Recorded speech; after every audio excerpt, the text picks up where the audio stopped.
qui maintient toujours sa présence sur le territoire national en dépit du fait qu'elle soit décriée par plus d'un. Et crise alimentaire en Haïti, la situation est alarmante, s'écrit l'ONG allemande Windtonger Hilfe.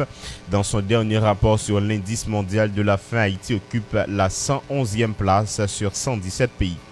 Et la Fédération des transporteurs publics haïtiens dénonce des conducteurs qui fixent délibérément les prix des différents circuits, notamment au niveau de la zone métropolitaine de Port-au-Prince. Nous parlerons également de l'Association des journalistes économiques pour le développement durable AGED qui a soufflé vendredi ses 2 bougies. Pour l'occasion, elle a convié ses membres à une table ronde sur la contribution de l'économie sociale et solidaire. Et puis dans l'actualité internationale, nous irons en Irak pour parler de manifestants antigouvernementaux. A été tué et 24 autres blessés vendredi à Bagdad lors de heurts avec la police anti-émeute irakienne, ont indiqué des sources médicales et de sécurité, alors que l'Iran est prêt à transférer à Kiev les boîtes noires de l'avion de ligne irakien abattu le 8 janvier à son décollage de Téhéran, a déclaré vendredi le chef de la diplomatie irakienne. Voilà ce qui fera l'essentiel de ce journal. En ce samedi 18 janvier 2019, alors que nous irons dans les rues de Port-au-Prince à travers la rubrique Coup d'œil diffusée sur la radio et la télévision Pacifique sur la chaîne 54, mais également sur le bouquet Canal Plus chaîne 182, sur Facebook Radio Télévision Pacifique, sur l'application Radio Télévision Pacifique, mais tout sur notre site web www.radiotélépacifique.com. Restez avec nous, on vous revient dans un instant.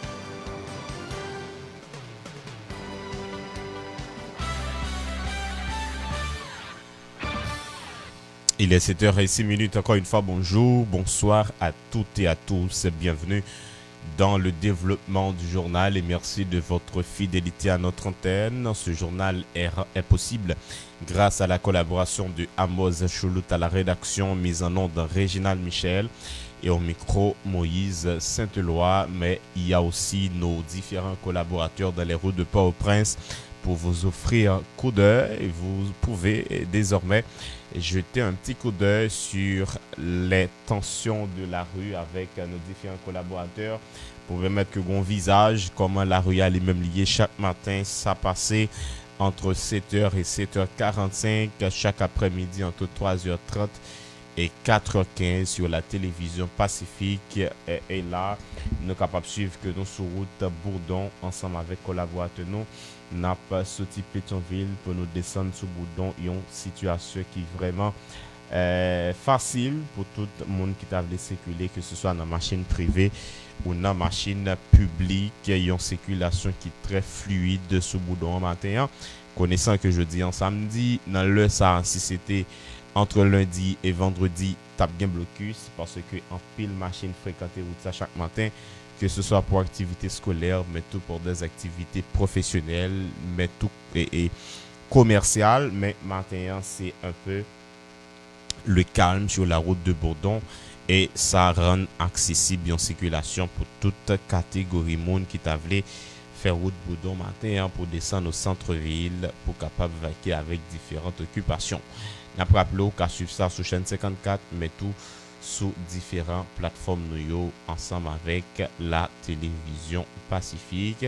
Nous sur toutes voies possibles pour permettre que vous-même ou bien informer, former, mais aussi vous divertir. Alors que la situation était tendue vendredi dans la ville de Caille, dans le sud, après le décès de Ronald Félix, un agent de sécurité de l'Office national d'assurance vieillesse, ONA, qui avait été blessé par balle dans la nuit du 10 au 11 janvier dernier. Des acolytes du fameux chef de gang connu sous le nom de Général Kirikou sont accusés dans le cadre de meurtre. La victime, qui est un proche du parti haïtien Tête Calée PHTK, a rendu l'âme à l'hôpital de l'Office d'assurance accident du travail, maladie et maternité au Fatma des Cailles. Le 16 janvier, les agents de l'ordre ont procédé à l'arrestation de 3 bandits supposés à Baradère, non loin de la ville des Cailles. Ils feraient partie de la base du gangster Kirikou. C'est ce que nous avons appris. Et toujours en ce qui concerne l'assassinat, l'insécurité continue de faire des victimes de la zone métropolitaine de Port-au-Prince. En dehors des cas de kidnapping, des actes meurtriers sont commis quotidiennement ou presque dans la capitale. À Martissan, à l'entrée sud de Port-au-Prince, un citoyen a été assassiné par balle dans sa voiture jeudi soir par des bandits opérant dans ce quartier réputé dangereux, à l'instar du village de Dieu bicentenaire. La victime se dirigeait à Carrefour, à la Royale Sénégal. Des gangsters qui allaient détourner un camion de marchandises ont ouvert le feu sur son véhicule. Et ça, c'est des situations que nous attendons chaque jour plus dans le pays.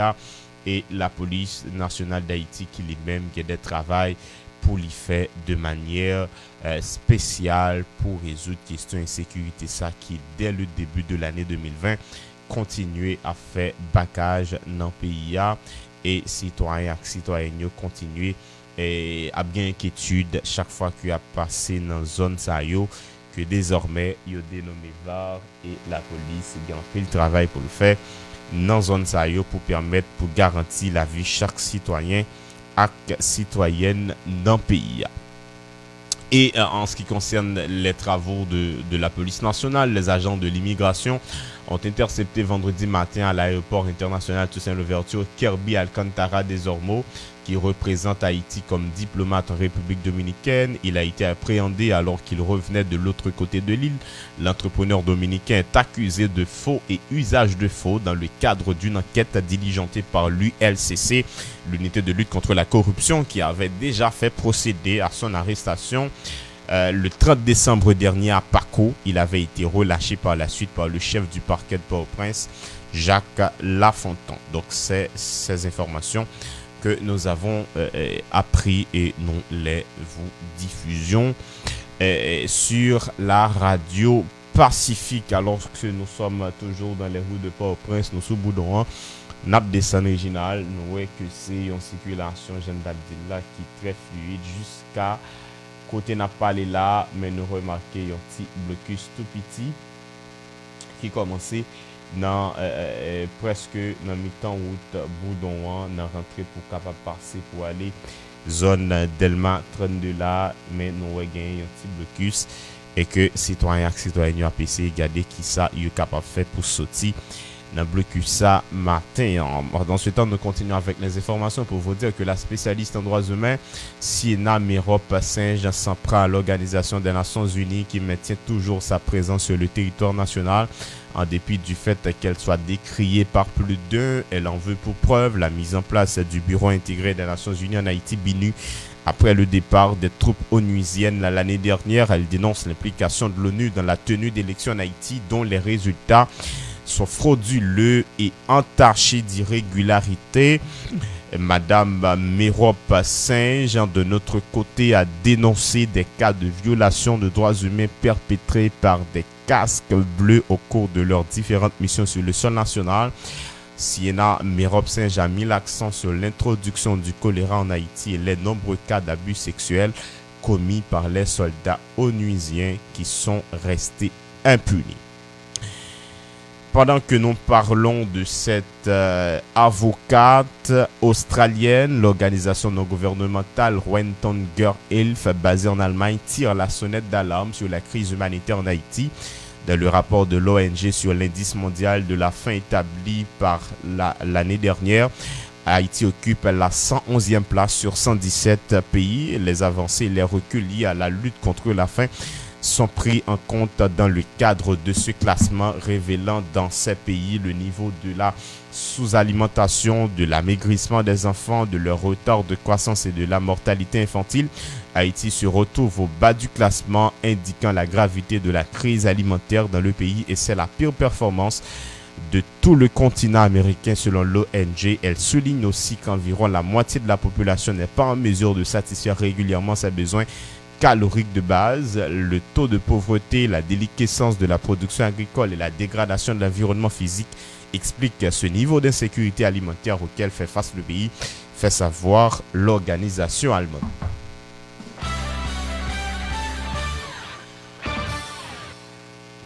Parlons politique à présent pour dire que le dirigeant de l'organisation désigné sous le nom d'Escouade démocratique, Nélus Nérius, estime que les parlementaires n'ont pas joué leur rôle consistant à contribuer à l'amélioration des conditions de vie de leurs mandants en contrôlant l'action gouvernementale et en votant des projets ou propositions de loi en ce sens.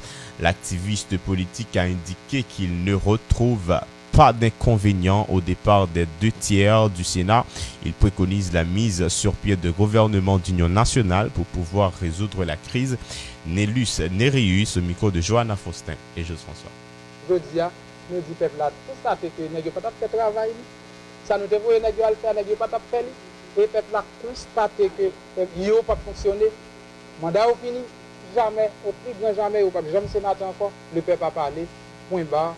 Nèg yo mandat yo fini et va le faire outil yo reste 10 grands sénateurs nous demander pour yo constater caducité dysfonctionnalité à plaît tout le monde 10 sénateurs pas fonctionner pas jamais gain quorum pas gain rien on les n'a manger propre moun yo propre peuple programme ici nous prend déjà voyez comme la tibonite prend dans budget voyez na yon pis diri l'on nèg manger du pays jon à l'aise bon na yon pis patate man yok bagay kala lou toute qualité n'a fonctionné président Jovenel ba nous gouvernement d'union nationale là et tout militant politique conséquent, peuple là gagne place dans le gouvernement ça. ODM qui c'est opération débarrer militant, débarrer militant veut dire débarrer peuple pour entre guillemets.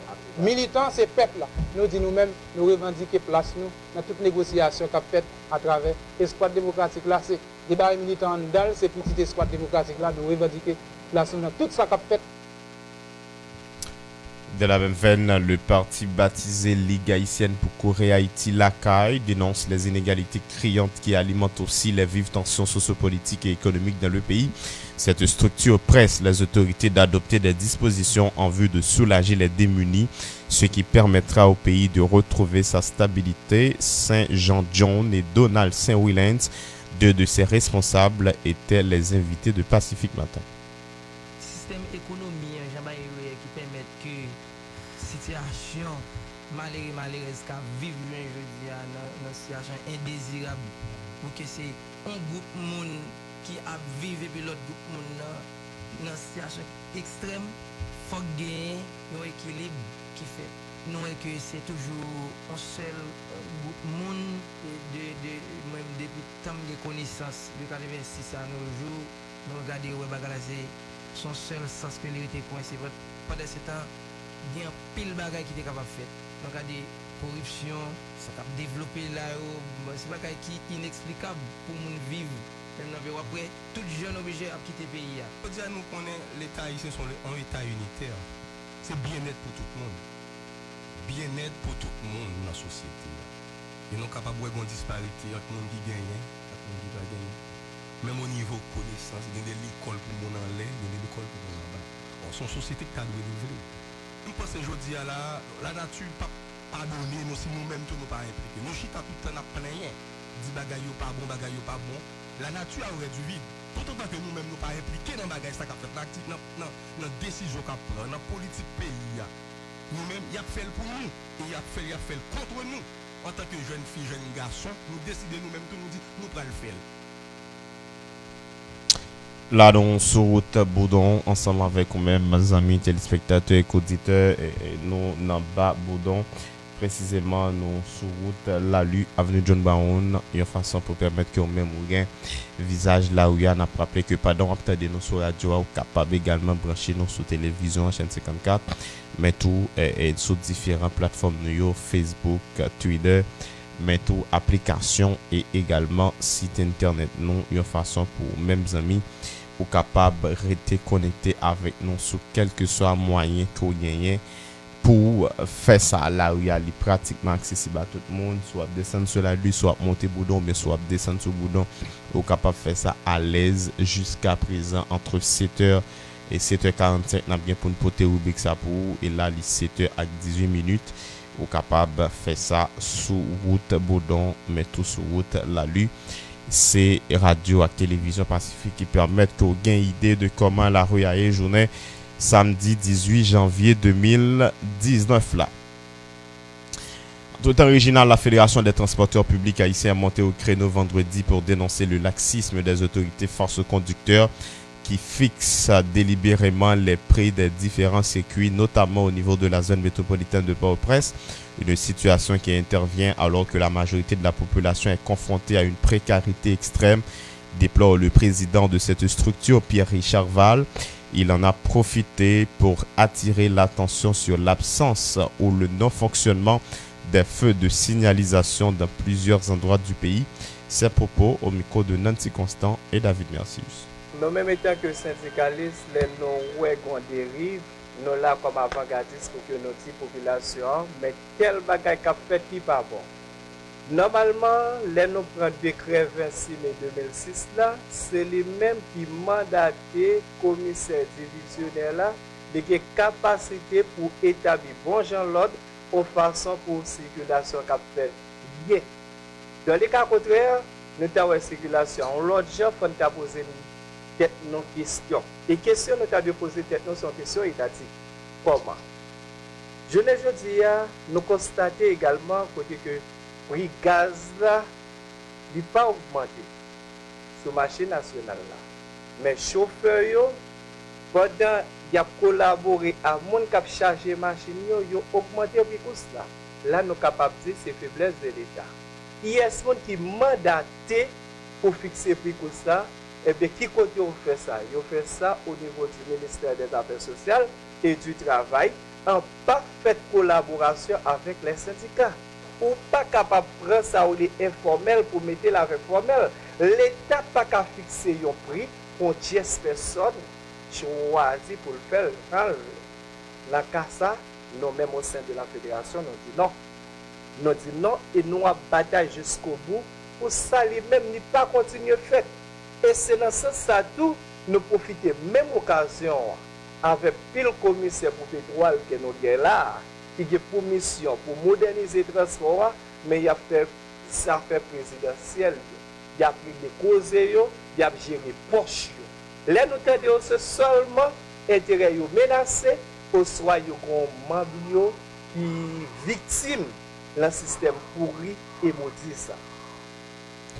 Pierre-Richard Val, coordonnateur de syndicat des transporteurs haïtiens, et Metou qui tape intervenu dans le micro Nancy Constant avec David Mercius. Parlons à présent un peu d'économie, la contribution de l'économie sociale et solidaire à la réalisation des objectifs de développement durable, tel est le thème autour d'une conférence débat organisée vendredi à Port-au-Prince à l'initiative de l'Association haïtienne de journalistes économiques pour le développement durable AGED. Selon les organisateurs, il s'agit d'un nouveau modèle économique en implémentation dans le pays et qui peut contribuer à combattre la pauvreté. Écoutons les précisions de l'économiste James, lui, au micro de Mario Sylvain et Rigardel. Nous sommes pour l'objectif du millénaire pour le développement qui n'est pas atteint. Et nous sommes capables de regarder, nous-mêmes au niveau de l'AGF, comment est-ce que nous sommes capables d'atteindre ODDO d'ici 2030. Donc, pour y parvenir, nous avons choisi normalement de faire une certaine conciliation entre 5 euros d'économie sociale et solidaire et les ODD. Donc, pour regarder l'analyse que nous faisons, les législations que nous faisons là, nous avons choisi pour 9 ODD. Une ODD, c'est d'abord éliminer la pauvreté, qui est un objectif de développement durable. Tout pays à travers le monde veut résoudre le problème de pauvreté. Mais la fin par nous, nous pas créer assez de richesse. L'État va mettre en place des stratégies appropriées et nous avons assez de ressources économiques. Le manque d'investissement, de la capacité pour nous créer richesse, etc., ni c'est un élément applicatif normalement pour nous arriver à éliminer la pauvreté. Dans ce sens, nous disons bien, il y a un moyen. Étant donné qu'au niveau des commissions solidaires, il y a plusieurs éléments qui peuvent développer ça. Il y a d'abord les coopératives, qui ont les mutuelles de solidarité, mais au niveau des coopératives, il y a plusieurs typologies. Il y a des coopératives de production.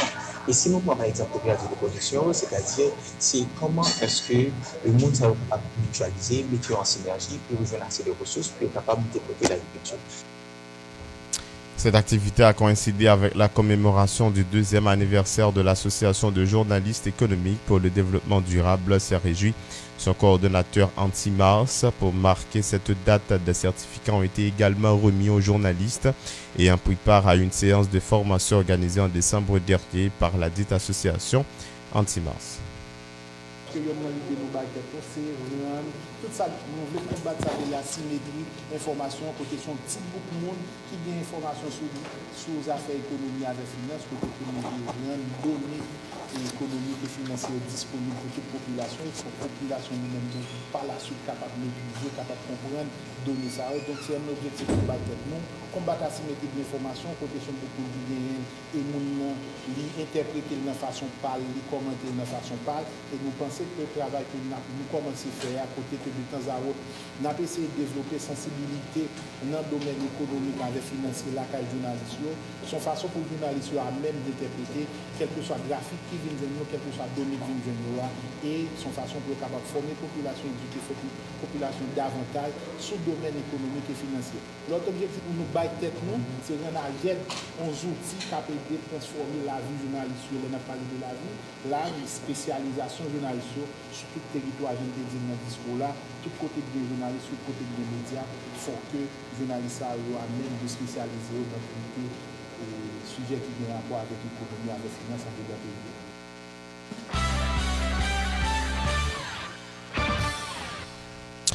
Là, nous sur la lue, nous pratiquement dans une zone que en pile moun relé en bas, lumière rouge sur la lue, qui est une intersection qui mène nous au centre-ville, mais tout qui mène nous Babiole, Turgeau, et qui mène nous Crissois également, ou si on monte Pétionville, nous capable de faire là, nous avons une circulation qui est pratiquement fluide pour tout le monde, pas de blocus sur la lue, notamment bas lumière rouge.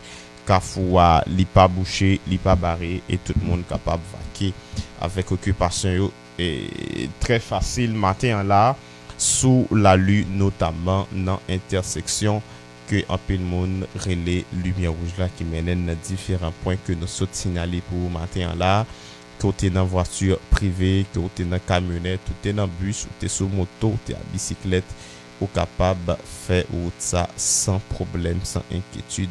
Matin, là où il y a nous qui commence à changer visage, c'est une bonne nouvelle parce que pendant toute semaine, pendant que nous avons fait rubrique coup d'œil et pendant tout que nous avons sorti là, quand nous venons là, c'est pas des têtes cassées que nous pas gagner et pour nous a fait tête nous des inquiétudes parce que la réalité était vraiment encombrée, même si tu as sorti là quand n'importe qui l'heure ou toujours un blocus qui cause que soit pas intelligent ou capable d'arriver dans l'activité en retard et pour jeunesse on dit à nous que c'est complètement différent et nous saluer des efforts qui peut être fait dans ce sens ça et n'a demandé pour ça les mêmes de continuer comme ça pour résoudre questions circulation ici en Haïti.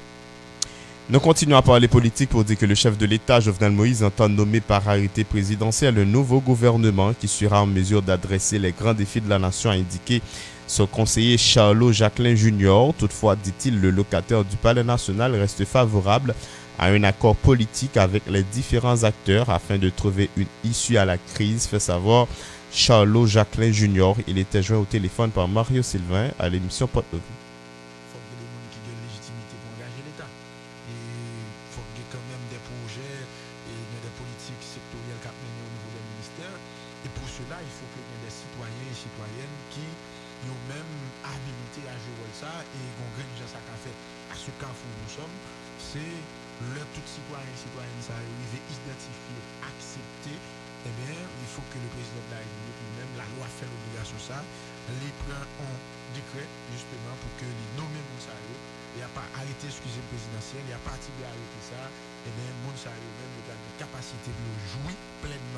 et de leur responsabilité de ministre ou de directeur général et à travers différentes institutions que vous allez gagner pour représenter et engager l'État.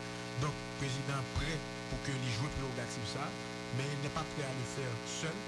Il est prêt à le faire, bien sûr, en étant accompagné par d'autres forces politiques, par d'autres personnalités politiques et par d'autres structures de la société civile qui ont même animé par la passion de l'intérêt général et non par le désir de défendre à chaque fois leur clan, à chaque fois leur famille, à chaque fois leur chapelle politique.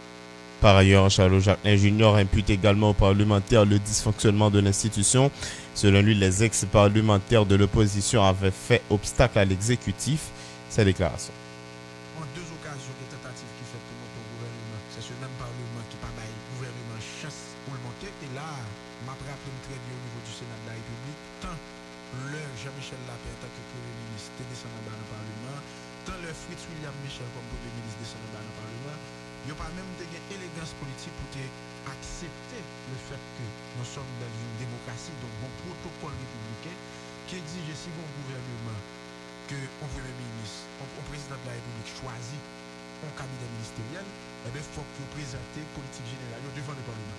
Quitte à ce que les parlementaires soient d'accord avec le monde qui est dans le gouvernement, ils pas d'accord, ils sont pour président, ils pas pour président, le protocole républicain exige que dans cette assemblée, ça, que le Premier ministre nommé et son cabinet ont le droit d'entrer justement pour faire la présentation de leur politique générale. On voit aller trop loin, le président qui est majorité en bas. À la fois dans la Chambre des députés et puis dans avant la majorité, pas veut dire le Sénat. Qui fait usage de violence pour imposer un Premier ministre. Donc, en deux occasions, il y a un gouvernement qui descend en bas dans le Parlement.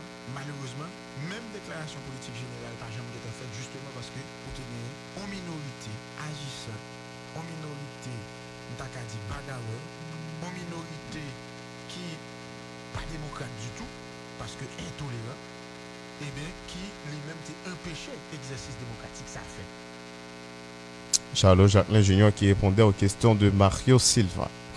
Le gouvernement taïwanais a octroyé un don de 7200 tonnes métriques de riz à l'organisation Food for the Poor lors d'une cérémonie jeudi au local de l'institution sur la route de l'aéroport Toussaint-Louverture. À l'occasion, l'ambassadeur de la République de Chine en Haïti, Beng Ziliu, a indiqué que cette initiative répond au cri d'alarme de la communauté internationale relatif à la crise alimentaire dans le pays depuis novembre dernier. Le diplomate dit espérer que ce don destiné aux familles défavorisées pourra les soulager face à la précarité à laquelle elles sont confrontées. Les propos de Beng Ziliu recueillis par Rigarda. Je voudrais profiter occasion pour souligner que, inscrit dans un contexte particulièrement difficile de crise alimentaire que traverse diverses couches de la population haïtienne, le ton du gouvernement taïwanais de cette année se doit réponse adaptée aux cris d'alarme lancés par la communauté internationale depuis le mois de novembre 2019 pour attirer l'attention sur l'insécurité alimentaire en Haïti.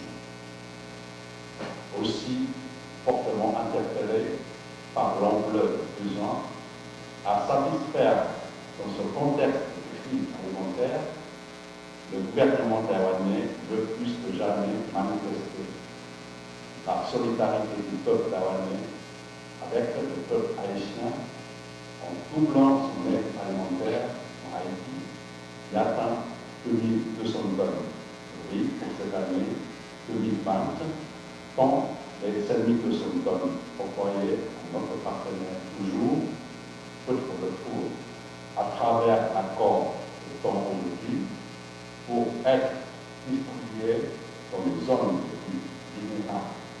Nous savons que notre contribution est loin d'être satisfaisant pour résoudre tous les problèmes.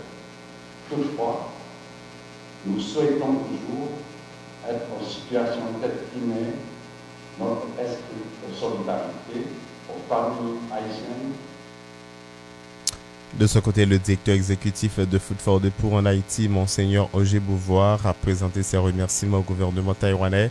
Cette assistance alimentaire sera utilisée dans les différents programmes de l'ONG qui œuvrent dans les domaines de la santé et de l'alimentation dans le pays, Roger Beauvoir, au micro de Riga. Et offrir aux populations éloignées une certaine possibilité de se retour à offrir différentes possibilités en valeur de vie. Et nous avons réorienté notre programme d'aide vers le support de l'économie scolaire. Et grâce à ce changement et cette orientation, tout le cours est indiqué dans 750 écoles. L'école réfrigérable, l'école de l'église, l'école de mission, l'école nationale, l'école communale. À travers notre bureau central, notre centre de nourriture, la cantine, pour le cours, nourrit 900 familles par jour, de lundi au samedi. Des patients dans 3 hôpitaux environnants. Toujours à travers cette même cantine, nous desservons une centaine de mères allaitantes et d'enfants souffrant de maladies chroniques. Nous deux institutions bénéficiaires reçoivent régulièrement de la campagne de la bon Dieu, malgré tout ce que vous nourrit en tant que administration. Monsieur l'ambassadeur, il va sortir que toutes ces activités ne seraient pas possibles sans le support incommensurable du gouvernement et du peuple taïwanais. Comprennent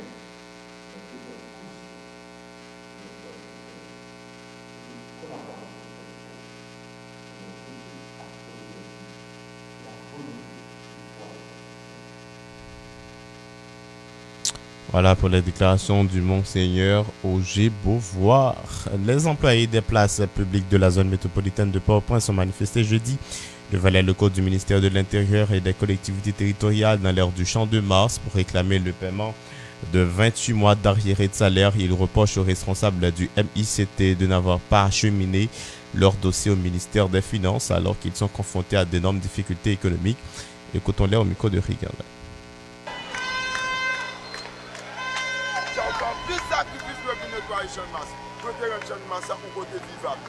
Mais à partir du moment où il y a un niveau que j'ai là aujourd'hui, le gouvernement a ce carnaval. Pour ce carnaval, pendant ce temps, moi-même, je suis mois de salaire. Monsieur Lapin, il y a un dossier place publique, mais nous écrivons, nous faisons 2 lettres à Monsieur Lapin. Il ne va jamais occuper nous. Chaque fois que nous descendons dans le primature, il y a une bonne réponse dans nous. Mais c'est Nat Marinade. Je dis à nous, nous ne sommes pas capables encore. Nous écrivons dans l'arrière, nous représentons masse esclave. C'est masse esclave qui représente aujourd'hui au 21e siècle. Pour mon travail, pour ne pas toucher, qui comment nous a touché, si nous avons monnaie, $660, $790 pour le gouvernement de 35 mois. C'est une aberration. C'est les réseaux qui me fait aujourd'hui. Nous sommes obligés de passer colère pour faire le gouvernement Jovenel Moïse. Tandis mon travail malheureuse, des bras balancés, qui a responsabilité, qui a madame, qui a petit, qui a propre, il y a toute qualité de problème dans le corps. Le jour aujourd'hui, ils vont voter, ils sont fatigués, ils ne sont pas capables encore. Le jour d'hier, ils sont obligés de passer à l'action pour le gouvernement. Tandis mon travail parce que malheureuse, nous avons responsabilité. Nous ne pouvons pas voler, nous ne pouvons pas faire bousser. On est senti pour nous aller pour nous trouver nos petits problèmes. Et nous n'attendons. Nous devons nous donner 6 mois. Nous devons faire, nous ne devons pas faire des autres. Nous continuons à manifester, nous continuons à batailler pour camper nous. Pas parce que ça président Jovenel, ça n'est pas fait la pire que Goudou, pire que du janvier. Pas parce que si l'équipe malaise à travailler, pour la monnaie, pour les gars faire une place, nous avons 50 personnes qui mourent sur place là. La bouche, on équipe pas à l'école. Elle a fini pour gaspiller comme un pays. Nous demandons pour nous.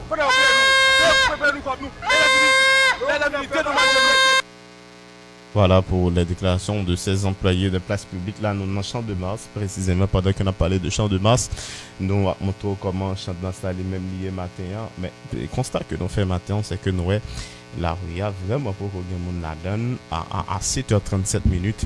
La rue a vraiment pour qu'on la donne. Nous pas connaît qui ça fait ça.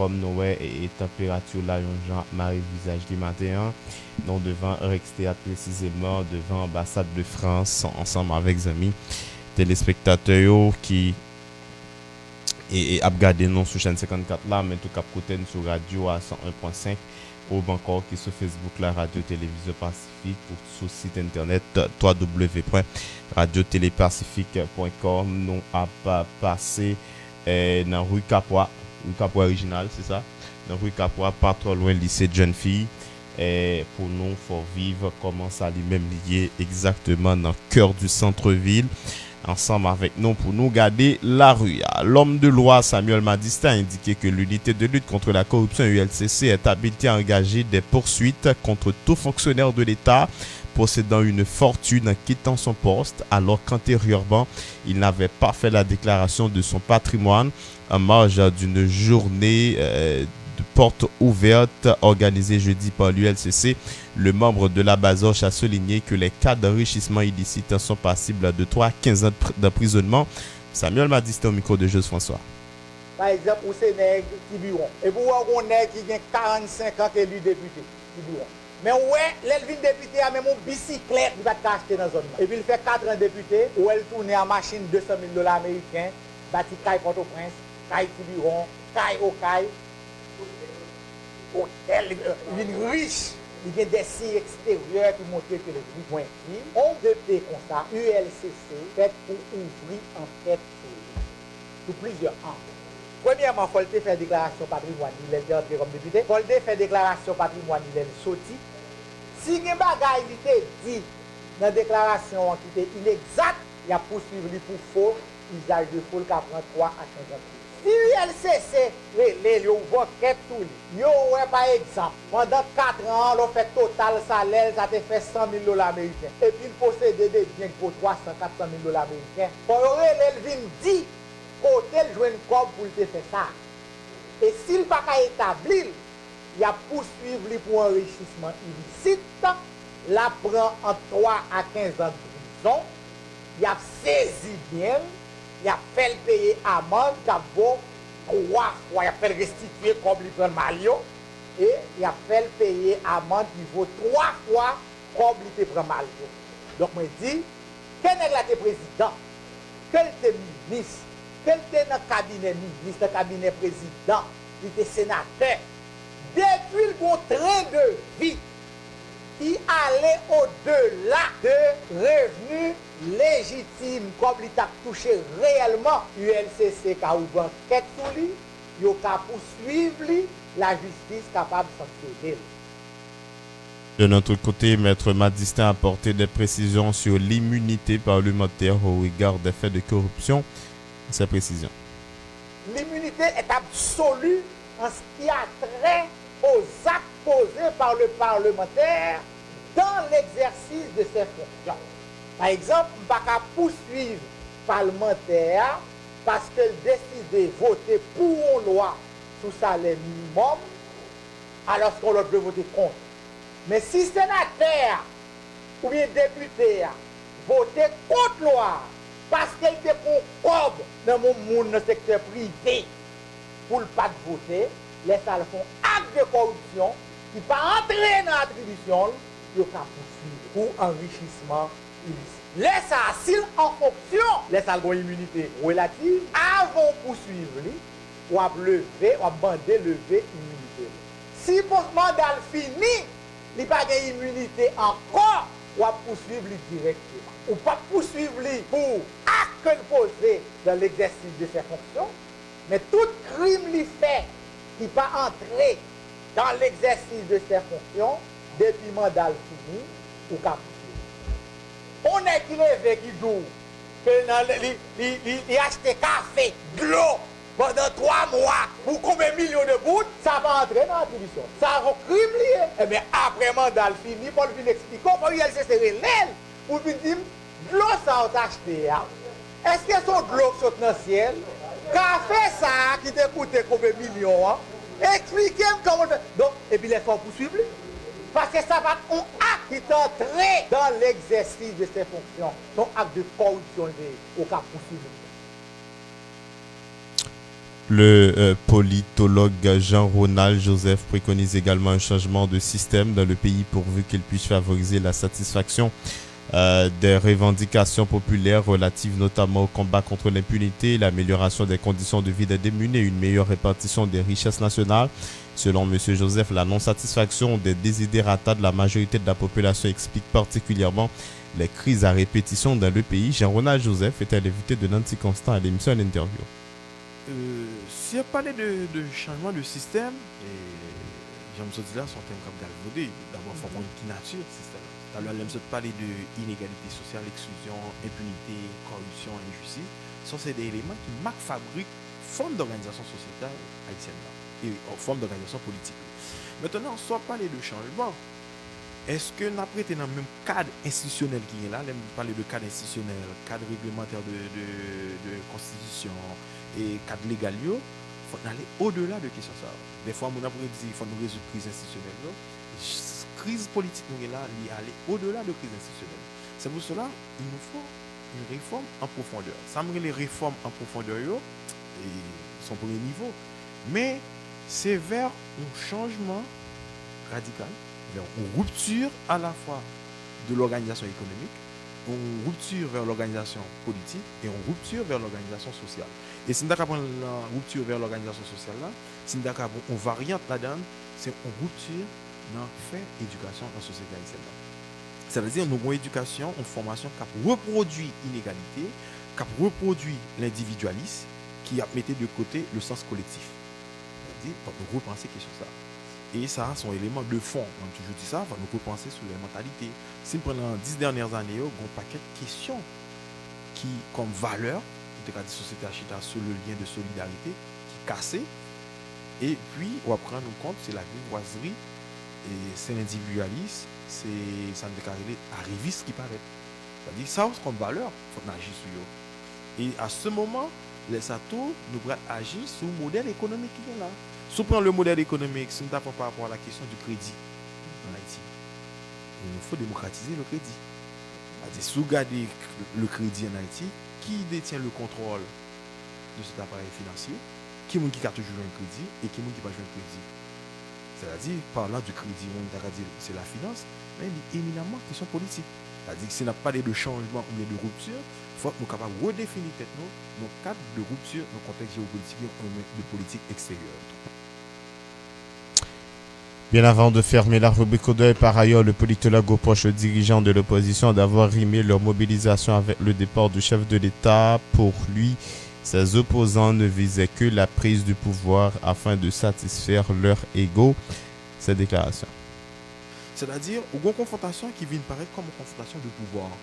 Non pas une confrontation sur les revendications sociales et revendications économiques qui allaient au-delà, qui permettent au fait d'écratation qui est-ce qui peut cambier ça comme réalité statu quo ou bien qui est-ce qui en face ce statu quo pour changer. Ce qui fait, on va joindre l'opinion, le discours des deux acteurs pour jouer sur la notion de changer de système. Et ce système-là, organisé sur inégalité, injustice, sur la répression. Maintenant, les acteurs de l'opposition qui ont parlé, est-ce qu'il y a tout qui ont une capacité vraiment pour aller vers une rupture totale? Ou du moins, est-ce que ce n'est pas uniquement, il y a surfé sur ce discours pour arriver à contrôle de la prise du pouvoir, est-ce que c'est nécessairement blanchiment? C'est-à-dire, et puis le samedi, la bataille est longue. C'est-à-dire, ce n'est pas uniquement pour regarder le président Jovenel, regarder son départ, mais c'est moyen profondeur, crise là globalement. Mais est-ce que démission président République, M. Jovenel Moïse, c'est la solution? Ça dépend de qui j'en ou solution. Si vous regardez une solution, et on peut regarder une solution à court terme sur la conjoncture, quand il y a un petit bruit, c'est un point de sortie. Mais si vous regardez la solution sur le long terme, départ, mes démissions sont moment. Son moment qui met que un moment, et à partir de ce moment, on est capable de dire qu'il perspective ou bien un peu loin. Son monde, c'est uniquement le contrôle du pouvoir, sa démission, c'est la voie ouverte. C'est uniquement dans la conjoncture. Mais si vous regardez plus loin, la démission, c'est un moment. Et à partir de démission, c'est comme moment, il faut vous dire qui ça m'a bien comme mise en place qu'on fait. Là, les déclarations de ce politologue, alors que le renvoi des 2/3 du Sénat de la République laisse toujours un goût amer aux concernés. L'ex-sénateur Jean-Renel Senatus a attaqué cette décision en justice dans le cadre du respect des principes démocratiques. Il s'agissait d'un acte empreint d'illégalité, a clamé l'ex-chef du parquet de Port-au-Prince. Mais nous reviendrons après sur ces déclarations. Nous allons observer notre pause à ce journal. On vous revient dans un instant. Red branché Pacific FM n'a pas